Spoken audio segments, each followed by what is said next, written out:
Welcome to Fluent Phonics. Today, we will learn how to pronounce the word strewn. Strewn. Strewn. Strewn.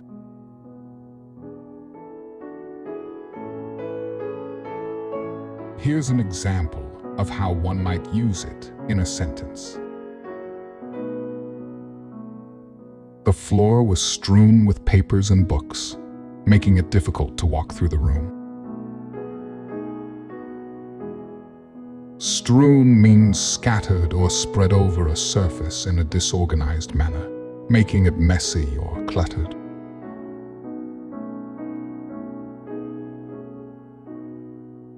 Thank you for your time. If you enjoyed this, please like and subscribe for further content.